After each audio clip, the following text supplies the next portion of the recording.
demonstration. So we're going to make the matzah or flatbread, leavened bread. One thing I want to mention is that ideally you would like to use as much of natural products as you can. And I'm going to try to link a video from Sister Shamkarya at Hebrew Baby. And she has a very good video about hybrid grains and things like that. You'll notice here, though we're not using natural flour and the sugar, we do have, our real butter, and we're doing sea salt. So we'll use the resource we have today. And then if you want to experiment, one good thing is you can try, different types of flour. I'm not sure how it would do with honey so much, but there are different alternatives, healthier alternatives. Also, as you'll see, you can even add like flax seeds and maybe almonds or different things in your matzah as you begin to experiment. So let's begin. First thing, we're going to turn on the oven, and we need to heat our milk. We have 1 cup of milk, and we're doing 2 tablespoons of the real butter. So we're just going to heat that, and you're only going to heat it till it's warm. You don't want it super, super, super hot. And I'm just eyeballing it. I'm not doing, real precise measurements here.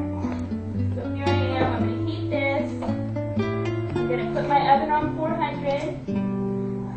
And then we'll go ahead and mix our dry ingredients. And by the way, we have Mason here today. He wanted me to hold him, and he's agreed to just, be on my back until I can really hold and comfort him. But anyway, okay, so then we're going to do our dry ingredients. We've got 2 cups of flour. Again, we want to use the natural flour as much as possible. We're doing 4 tablespoons of our sugar and 2 teaspoons of salt. And that's it for our dry ingredients. So this is really easy. I did a video, Easy Twisty Loaf, and I say we use our simple 7. Well, this is basic 5, I'll say that. You use the same 5 ingredients. Actually, as opposed to the milk, you use oil for that twisty loaf. But for here, you're just going to have flour, your sugar, and salt. Those are your dry. And then you have your butter and your milk. Those are your wet ingredients. So let me check and see how warm this is, and then we'll go ahead to the next step. Now our milk and butter are warm, not hot, lukewarm. And I did, before we proceed, want to mention I got this recipe from a sister at our fellowship, and I'm sure there are many out there, so you can kind of explore. But this one's really easy, and I like it. I've made it maybe 3 or 4 times, and our family likes it. So I'm going to go ahead, I'm going to pour in our wet ingredients, mix it. Okay, so it's on the floured surface. I'm going to add a little flour, knead it slightly. It's going to be soft. You just don't want it sticky, like I said. So we're just going to knead it around a little bit. Yes. And then I'm going to go ahead and take my pan here, and I'll spray it and begin to just spread our dough, our matzah dough, real simple. Okay, so I kneaded it a little bit. Now I'm going to go ahead and roll it out on my pan. I oiled my pan slightly. I'm going to roll it.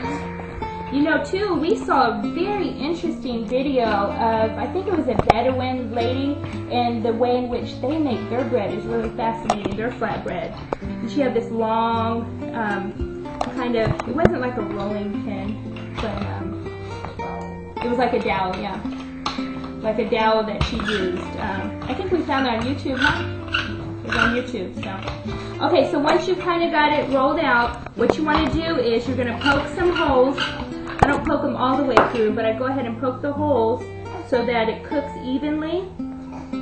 And from here, you can put it, let's see, I'm not even counting how many, probably 2 or 3 dozen holes. And then from here, it's just very easy. You're going to just pop it in the oven 15 to 27 minutes. I'd say start at 15, check it, because you don't want it to brown too fast. And then that's it. So let me get this cooked, and we'll be back. Okay, so our matzah is ready. It only took us 15 minutes. You see it started getting brown around the edge. It didn't get too brown at the bottom.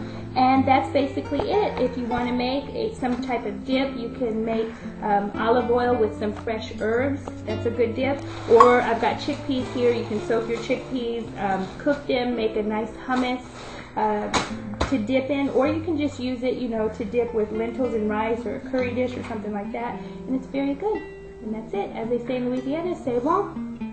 Shalom.